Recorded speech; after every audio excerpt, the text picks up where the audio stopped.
This is the John Brown Alliance, where we don't fear, we fight. Yesterday, I went down to Washington, D.C. to attend the Remove the Regime rally. Um, I'm good at maybe about four things: um, civil rights, Mortal Kombat, and I don't mean the video game, I mean just, being trained in martial arts and other things, and, you know, life experiences, cooking, and union ironwork. And I would like to start this video by thanking my nurse, Tracy, for taking me down there because I am disabled, and also the great welcome that I got when I got to Union Station. Um, Most important to me was visiting the people that had been down at Union Station since May. And if you think I'm full of shit, I got this little ditty from them when I went down there and had some conversations with some really great people. You need to honestly donate to this cause because they have been there since May, and they will be there, I think, until Trump is removed from office. This is about that, but it's not. But I do want to share that for the first time in recorded history, in 25 years of my activism, one of them convinced me to take a still photo with another activist. And I was so proud to do it. I was so proud. I never did that before because I have been under the radar my whole life as a former member of the Indian Inmate Support Project, because the leader is deceased. But, I just never took pictures like that because a lot of Native Americans don't do that. So they were like very welcoming, and. But anyway, I spent a whole lot of time with these people. More than I intended, but I loved it. I absolutely loved it. So we're going to get to that later on. And I think this is going to be a 3-part series because this whole thing with 11/22/2025 has been a real trip. So let's talk about Washington. Okay, everybody that lives around here in the DMV, Maryland, DC, and Virginia, every person I talk to says, I avoid Washington, DC at all costs. And you have tourists coming in here who think, oh, I'm going to Washington, D.C., I'm going to do this, I'm going to do that. It's going to be great and everything. But those of us who have lived here, and on my part, off and on, I've lived in different states. I've been everywhere in the United States of America, just about. And this is our city when we come back. This is where some of our people are from. If you're white, black, Latino, and you've been here pretty much since the 1970s, you understand what I'm about to say. Don't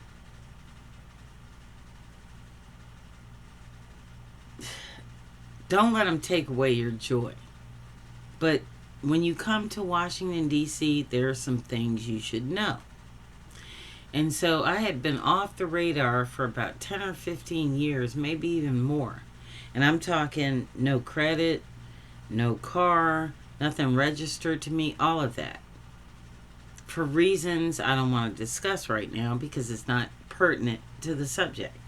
However, to tell my story about what happened to me on 11/22/2025, I kind of have to start at the end.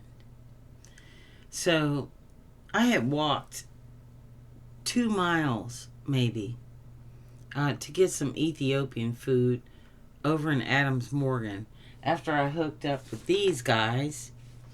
And my nurse let me out of her sight. So I come back, I make it back because I got to worry about her. And it's not because she's weak or anything like that. She's one of the strongest people I know. But she was like, I was going to wait here for you and all that. I couldn't get a cab. I couldn't get shit. So anyway, we get on the train.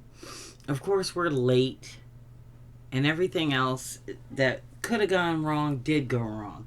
I was supposed to meet some Native Americans over at Union Station before we went over to the flare tents, to pay our respects and all of that. Because that was my goal of this trip to Washington, D.C., to pay homage to the people that have been there since summertime, right? So anyway, we're on the train. This is the end of the trip. And we're on the train. And if you have been in the military, or you have been on the streets for any amount of time, or like my family, part of the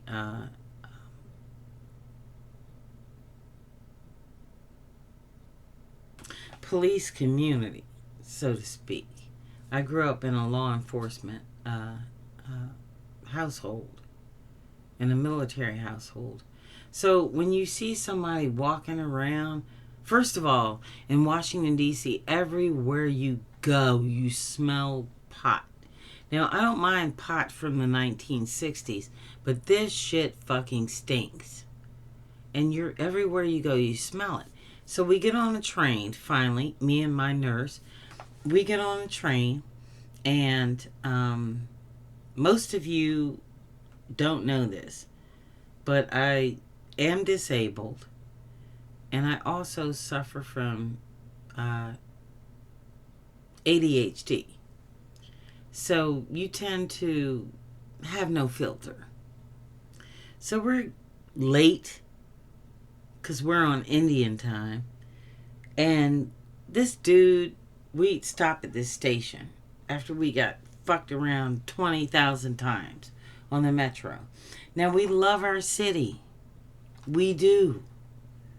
I represent the state of Maryland, the John Brown Alliance, and everybody in Virginia and Maryland and D.C. claims Washington, D.C. is their city. We love it. But we have this part of the metro called the Ghetto Express. And there are some people who just shouldn't get on it. Word to the wise, if you come to Washington, D.C. and you run the green line to Branch Avenue, don't wear your colors, man.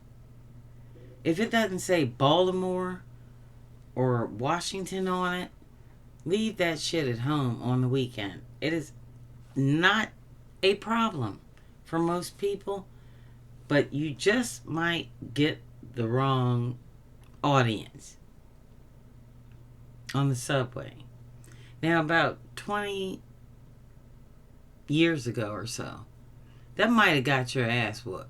I mean, it was just, you just don't get on there with Dallas Cowboy shit. It just didn't happen. Now, we say things like, don't let your president get your ass whooped. Don't come on there, MAGA looking. Oh my God. We finally caught the right train home. And I am still laughing at this right now. Me and my nurse get on the train. We're like, okay, we're going home. Next stop. These people get on and we call it the Ghetto Express. Because we love the metro. We know how it rolls. We know who's going to, when the demographic changes, you know your neighborhoods. You know where you grew up. You know where your parents were raised. You know all that shit. So these 4 people get on the subway. And these 2 white women, probably about 18 years old, get on the train first. So we're like, okay, white women, no big deal. And they seem to be dressed a little bit more conservative than the neighborhood. So we're like, okay. This dude, I swear to God, walked in after them, stood in there with his colors, a Penn State Nittany Lion fucking leather jacket, redder hair than Richie Cunningham, about a foot shorter than him, or two, and did this. I fucking lost it. I fucking lost it. I looked at him one time and I could not turn back. So when I turn around, I told my nurse I have to put my back to this man because I just had tears coming down my eyes.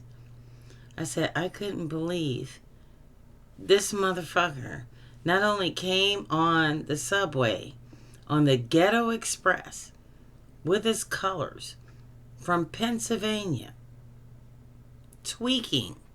Now, if you come from law enforcement or you come from military background, you know what a motherfucker looks like when he's tweaking. All these motherfuckers are tweaking. But I digress. If you have ever been, like I have, to Penn State, a Nittany Mountain, Happy Gap, Pennsylvania, then you know there's nothing up there but snow and fucking white people. And maybe a few black people on scholarships. But this is one of the whitest places in America. And this dude came down here wearing his colors. So I almost had a stroke on the fucking train. I'm laughing so fucking hard. This guy is clean cut. Everything. He must have used Brill cream on his hair. And it is jet red. And this guy's like sitting there fucking tweaking. And is there a game in town? No, there wasn't. I found out later when I did some research. Not that kind of game. So at any rate, I'm sitting here fucking laughing my ass off. Tears coming down my eyes. I'm rolled over and my nurse is like, do you want me to call someone to come get you? Everybody on the metro is like, oh, wow, what the fuck is she laughing at? I turn around because I'm stupid like that. And people with ADHD, we react to things, you know. We just, it is what it is, you know. And I turn around, and right sitting next to one of that guy's girls is fucking Potsy. A brown-haired guy looking the same way as this guy. And I'm just like, oh, fucking shit. What the hell else can go on here? And then something does. And that is part 2 of the Ghetto Express. And I'm going to have to share that with you later because every single facet of this day that we went, our intention was to go, remember, to the Remove the Regime rally organized by Cliff Cash. And everything got totally fucked up. I mean, we kind of made it there. We made it somewhere. But I guess we were where we needed to be at the time. Because I'm going back down to visit the Flair people. Because I think it's important that everybody does. I mean, these people are veterans that have been there since May of this summer, 24/7 in front of Union Station. So if you can donate anything to them, you need to do that shit. These are some real hardcore motherfuckers. But I'm going to tell you what, it's some real hardcore motherfuckers, people that ride that Ghetto Express. And today I saw a fucking white handmaid get off of that bitch. I was rolling at the same stop I did. I was like, these people are so brave. But the people are crazy Are the people wearing your colors up there? I'm expecting people on Trump shit. I don't know what's going to happen then. I hope they're not too stupid to get on the Ghetto Express. And the Ghetto Express goes from, it's the Green Line. It goes from someplace in Washington, D.C., because they messed it up the last month. I think they wanted to break up the protest. So they made it confusing so that people like me can't get out to the sticks. But the Ghetto Express goes through places like Anacostia and um, Congress Heights and some of the roughest neighborhoods in Washington, D.C. And these people just get on there like, but I'm telling you, man, I was rolling. And that was only just the tip of the fucking iceberg. I mean, there was I'm not gonna, you know, I'm not gonna do a spoiler alert. I'm gonna make this a 3-part series because I think it actually deserves that.